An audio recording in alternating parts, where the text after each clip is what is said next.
वाक़या। रसूलुल्लाह सल्लल्लाहु अलैहि वालैहि वसल्लम की हिजरत मदीना तारीख़ इस्लाम का एक अहम तरीन मोड़ है। इस सफ़र के दौरान कई ऐसे वाक़यात पेश आए जो सिर्फ ईमान व तवक्कुल ही नहीं बल्कि आला तरीन हिकमत, फ़हम, तदब्बुर और अखलाकी अज़मत के आईनादार हैं। इस वीडियो में इस सफ़र हिजरत मदीना के एक ऐसे वाक़े का जिक्र किया गया है जिसमें दो डाकुओं से मुलाकात हुई और आप सल्लल्लाहु अलैहि वसल्लम ने हिकमत और अपने हुस्न इखलाक से उन्हें ज़ेर कर लिया। रिवायात के मुताबिक जब रसूलुल्लाह सल्लल्लाहु अलैहि वसल्लम ने हिजरत मदीना का इरादा फरमाया तो आम रास्ते से जाने की बजाय एक गैर मामूली और खुफिया रास्ता इख्तियार करने का फैसला किया ताकि मुशरिकीन के ताक़ुब से बचा जा सके। हज़ूर सल्लल्लाहु अलैहि वसल्लम ने हज़रत अबू बकर रज़ी अल्लाह ताला अन्हो से फरमाया, हमें ऐसे रास्ते से जाना है जो आम लोगों का रास्ता ना हो बल्कि कोई मुख्तलिफ और खुफिया रास्ता हो। हज़रत अबू बकर रज़ी अल्लाह ताला अन्हो ने कहा, या रसूलल्लाह, मैं तो ऐसा कोई रास्ता नहीं जानता। आप सल्लल्लाहु अलैहि वसल्लम ने फरमाया, मक्का में कोई आदमी देख लो जो हमें किसी खुफिया रास्ते से मदीना ले जाए।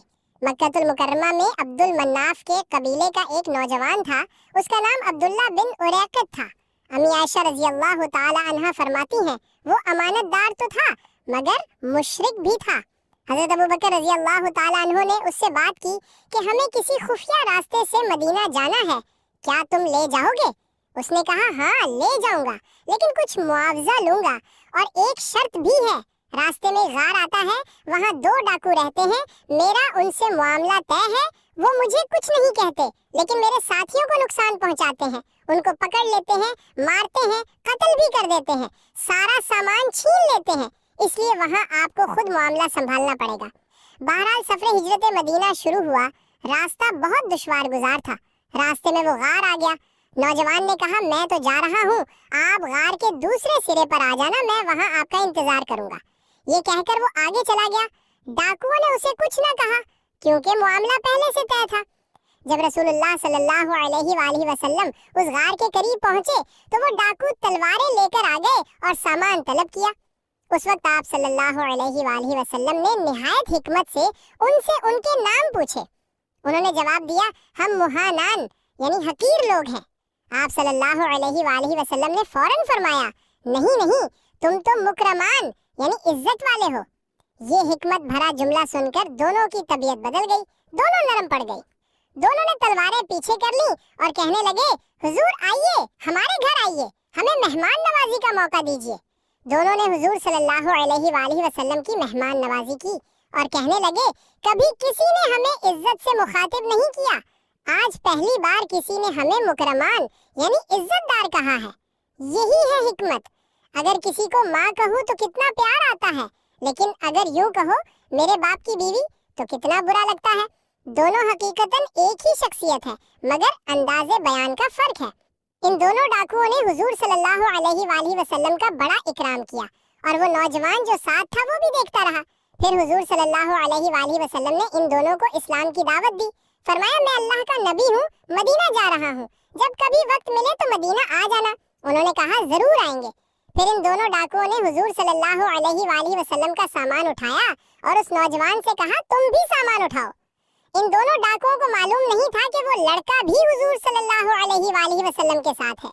अगर रास्ते में कोई पूछता ये लड़का कौन है तो आप सल्लल्लाहु अलैहि वसल्लम फरमाते, दलीलुन यदुल्लुनी, यानी ये रहनुमा है जो हमें रास्ता दिखा रहा है। अल्लामा इब्ने हजर लिखते हैं कि इस हदीस से मालूम हुआ कि काफिर से भी दीनी जरूरत या दुनियावी सफर के लिए मदद ली जा सकती है, बशर्ते कि वो काबिल एतमाद हो। अगर हुजूर सल्लल्लाहु अलैहि वसल्लम किसी मुशरिक की रहबरी ले सकते हैं तो हम क्यों नहीं? दीन अकल के साथ है। वो दोनों डाकू हुजूर सल्लल्लाहु अलैहि वसल्लम के आशिक बन गए। बाज कुतुबे सीरत में लिखा है वो बाद में मदीना भी पहुंचे और बाज रिवायात में है कि वो दोनों मुसलमान भी हो गए।